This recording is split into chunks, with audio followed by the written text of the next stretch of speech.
गांधी जी के ऐसे दो हथियार जिसके कारण उल्टे पांव भागे थे अंग्रेज। आज राष्ट्रपिता महात्मा गांधी का जन्म दिवस है। महात्मा गांधी का जीवन संघर्षों से भरा हुआ लेकिन बहुत प्रेरणादायक। सत्य और अहिंसा की राह पर चलते हुए अपने कर्तव्यों का पालन करने की सीख गांधी जी को उनकी मां से मिली थी। राष्ट्रपिता महात्मा गांधी का जन्म गुजरात के पोरबंदर में 2 अक्टूबर को 1869 को हुआ था। उनके पिता का नाम करमचंद गांधी और माता का नाम पुतलीबाई था। ब्रिटिश हुकूमत में इनके पिता पोरबंदर और राजकोट के दीवान थे। महात्मा गांधी का असली नाम मोहनदास करमचंद गांधी था और यह अपने तीनों भाइयों में सबसे छोटे थे। गांधी जी का सीधा सरल जीवन उनकी मां से प्रेरित था। गांधी जी का पालन पोषण वैष्णव मत को मानने वाले परिवार में हुआ और उनके जीवन पर भारतीय जैन धर्म का गहरा प्रभाव पड़ा। इसके कारण वह सत्य और अहिंसा में अटूट विश्वास रखते थे और आजीवन इसका अनुसरण भी किया। गांधी जी की शिक्षा की बात करें तो गांधी जी की प्रारंभिक शिक्षा पोरबंदर में हुई थी। पोरबंदर में उन्होंने मिडिल स्कूल तक की शिक्षा प्राप्त की। इसके बाद उनके पिता का राजकोट ट्रांसफर हो जाने की वजह से उन्होंने राजकोट से अपनी बची हुई शिक्षा पूरी की। साल 1887 में राजकोट हाई स्कूल में मैट्रिक की परीक्षा पास की और आगे की पढ़ाई के लिए भावनगर के सामलदास कॉलेज में प्रवेश प्राप्त किया, लेकिन घर से दूर रहने के कारण वह अपना ध्यान केंद्रित नहीं कर पाए और अस्वस्थ होकर पोरबंदर वापस लौट गए। 4 सितंबर 1888 को इंग्लैंड के लिए रवाना हुए। गांधी जी ने लंदन में लंदन वेजिटेरियन सोसाइटी की सदस्यता ग्रहण की और इसके कार्यकारी सदस्य बन गए। Gandhi ji London vegetarian society के सम्मेलनों में भाग लेने लगे और पत्रिका में लेख लिखने लगे। यहाँ 3 साल 1888 से लेकर 1891 तक रहकर अपनी बैरिस्ट्री की पढ़ाई पूरी की और सन 1891 में भारत वापस लौट आए। गांधी जी का विवाह सन 1883 में मात्र 13 वर्ष की आयु में कस्तूरबा जी से हुआ था। लोग उन्हें प्यार से बा कहकर पुकारते थे। कस्तूरबा गांधी जी के पिता एक धनी व्यवसायी थे। शादी से पहले तक कस्तूरबा पढ़ना लिखना नहीं जानती थी। गांधी जी ने उन्हें लिखना पढ़ना सिखाया। एक आदर्श पत्नी की तरह बा ने गांधी जी का हर एक कदम में साथ दिया। साल 1885 में गांधी जी की पहली संतान ने जन्म लिया, लेकिन कुछ समय बाद ही निधन हो गया। सन 1894 में किसी कानूनी विवाद के संबंध में गांधी जी दक्षिण अफ्रीका गए थे और वहां होने वाले अन्याय के खिलाफ अवज्ञा आंदोलन डिसोबीडियंस मूवमेंट चलाया और इसके पूर्ण होने के बाद भारत लौटे। सन 1920 में कांग्रेस लीडर बाल गंगाधर तिलक की मृत्यु के बाद गांधी जी ही कांग्रेस के मार्गदर्शक थे। सन 1914 से 1919 के बीच जो प्रथम विश्व युद्ध फर्स्ट वर्ल्ड वॉर हुआ था, उसमें गांधी जी ने ब्रिटिश सरकार को इस शर्त पर पूर्ण सहयोग दिया कि इसके बाद वे भारत को आजाद कर देंगे। परंतु जब अंग्रेजों ने ऐसा नहीं किया तो फिर गांधी जी ने देश को आजादी दिलाने के लिए बहुत से आंदोलन चलाए। गांधी जी द्वारा सन 1918 में चलाया गया चंपारण और खेड़ा सत्याग्रह भारत में उनके आंदोलन की शुरुआत थी और उसमें वे सफल रहे। ये सत्याग्रह ब्रिटिश लैंडलॉर्ड के खिलाफ चलाया गया था। इन ब्रिटिश लैंडलॉर्ड द्वारा भारतीय किसानों को नील इंडिगो की पैदावार करने के लिए जोर डाला जा रहा था।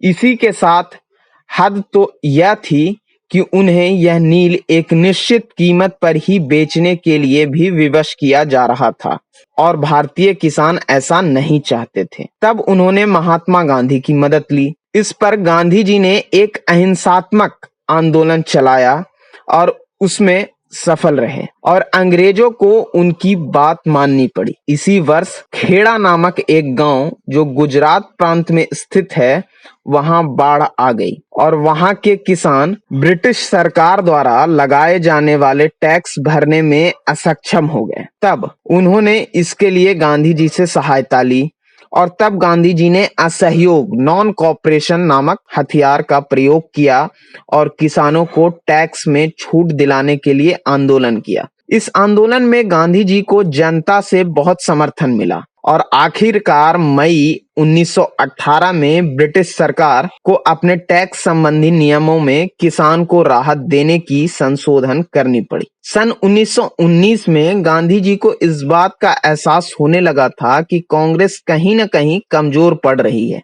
तो उन्होंने कांग्रेस की डूबती नैया को बचाने के लिए और साथ ही साथ हिंदू मुस्लिम एकता के द्वारा ब्रिटिश सरकार को बाहर निकालने के लिए अपने प्रयास शुरू किए। इन उद्देश्यों की पूर्ति के लिए वे मुस्लिम समाज के पास गए। खिलाफत आंदोलन वैश्विक स्तर पर चलाया गया आंदोलन था जो मुस्लिमों द्वारा ब्रिटिश सरकार के खिलाफ चलाया गया था। महात्मा गांधी ने संपूर्ण राष्ट्र के मुस्लिमों की कॉन्फ्रेंस रखी।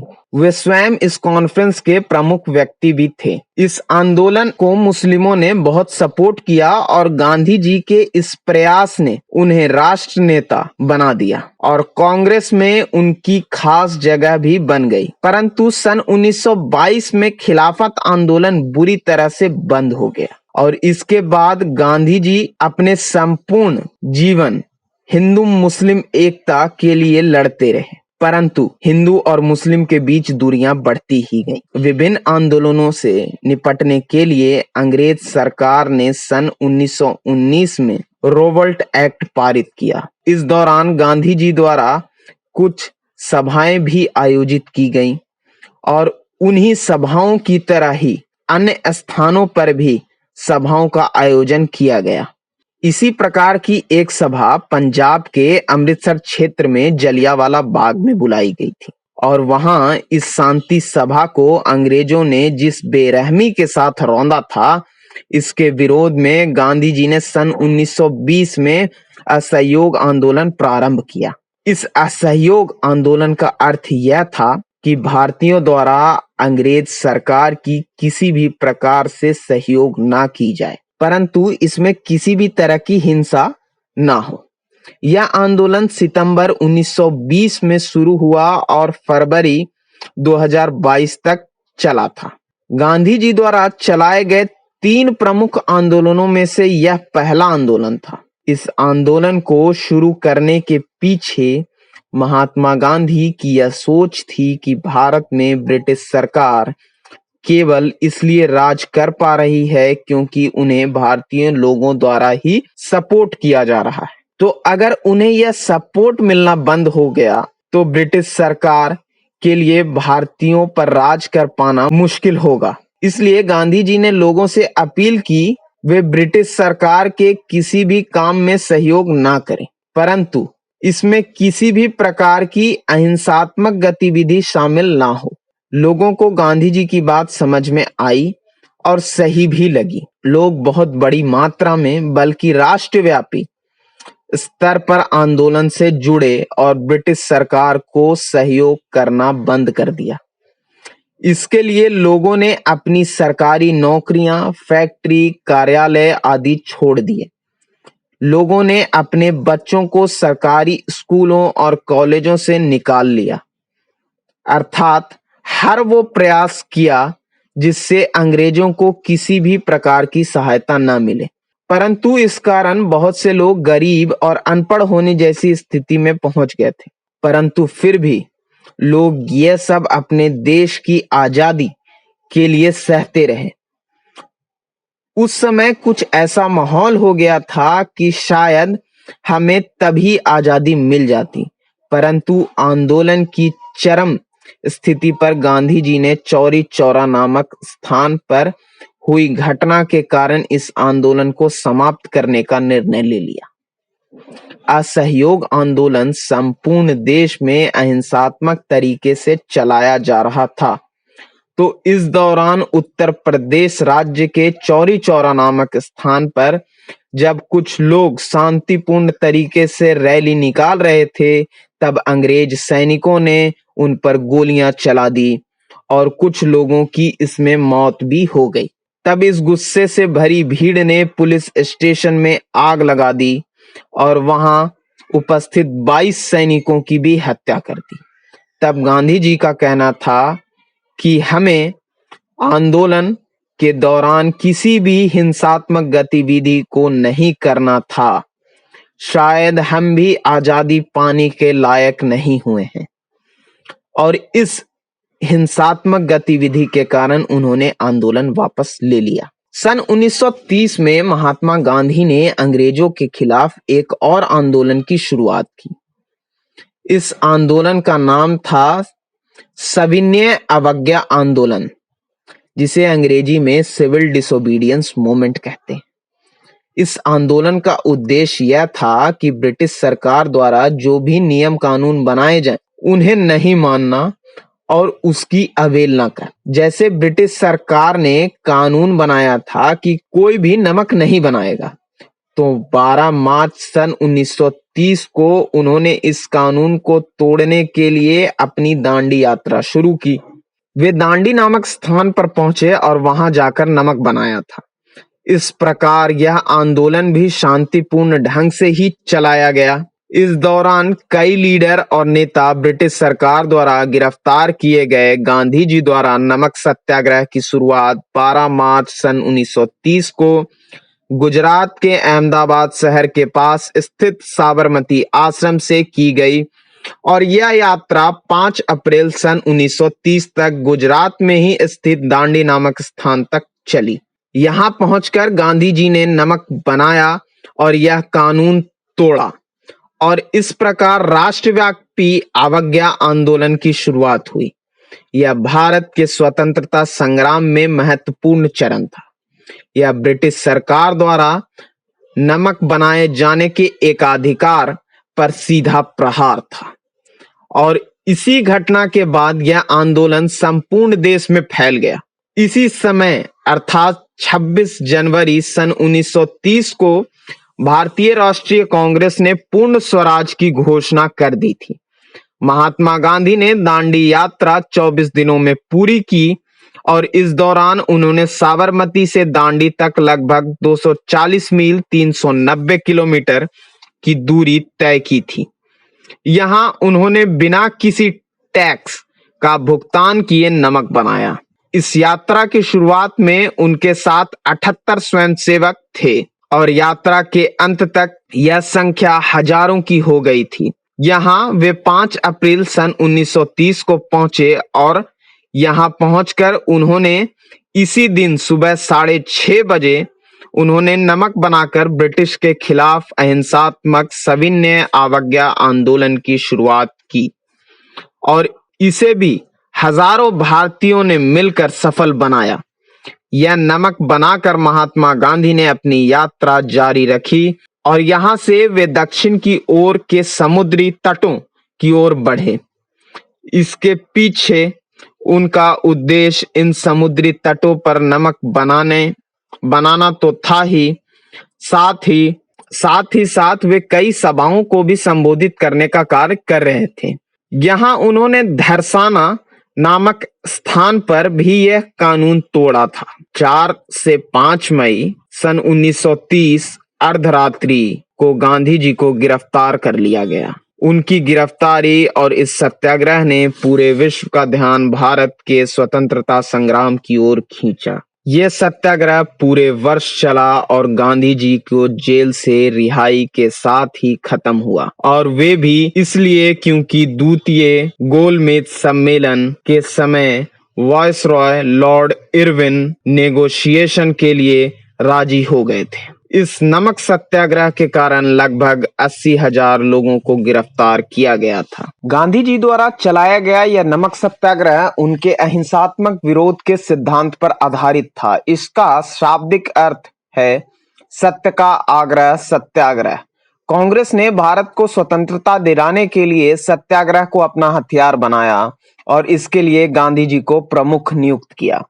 इसी के तहत धरसाना में जो सत्याग्रह हुआ था उसमें अंग्रेज सैनिकों ने हजारों लोगों को मार दिया था, परंतु अंततः इसमें गांधी जी की सत्याग्रह नीति कारगर सिद्ध हुई और अंग्रेज सरकार को झुकना पड़ा। इस सत्याग्रह का American activist Martin Luther, James bevel आदि पर बहुत ही गहरा प्रभाव पड़ा, जो सन 1960 के समय में रंग भेद नीति, काले और गोरों का जो भेदभाव है और अल्पसंख्यकों के अधिकारों के लिए संघर्ष कर रहे थे। जिस तरह यह सत्याग्रह और अवज्ञा आंदोलन फैल रहा था, तो इसे सही मार्गदर्शन के लिए मद्रास में सी राजा गोपालाचारी और उत्तर भारत में खान अब्दुल गफ्फार खान को इसकी बागडोर सौंपी गई। 1940 के दशक तक आते आते भारत की आजादी के लिए देश के बच्चे, बूढ़े और जवान सभी में जोश और गुस्सा भरा पड़ा था। तब गांधी जी ने इसका सही दिशा में उपयोग किया और बहुत ही बड़े पैमाने पर सन 1942 में भारत छोड़ो आंदोलन, क्विट इंडिया मूवमेंट की शुरुआत की। यह आंदोलन अब तक के सभी आंदोलनों में सबसे अधिक प्रभावी रहा। यह अंग्रेज सरकार के लिए एक बहुत बड़ी चुनौती थी। इस आंदोलन से एक बात यह अच्छी हुई कि इससे ब्रिटिश सरकार को यह एहसास हो गया था कि अब भारत में उनका शासन नहीं चल सकता। उन्हें आज नहीं तो कल भारत छोड़कर जाना होगा।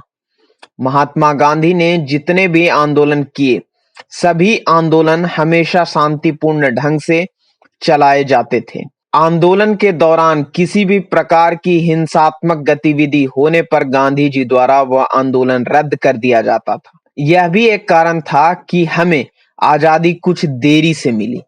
आंदोलन हमेशा सत्य और अहिंसा की नींव पर किए जाते थे।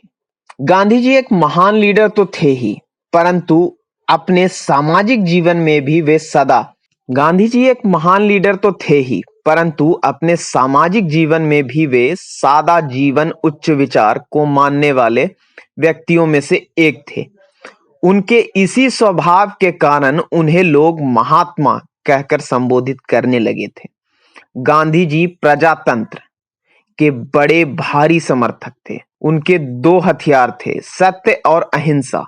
इन्हीं हथियारों के बल पर उन्होंने भारत को अंग्रेजों से आजाद कराया। गांधी जी का व्यक्तित्व कुछ ऐसा था कि उनसे मिलने पर हर कोई उनसे बहुत प्रभावित हो जाता था।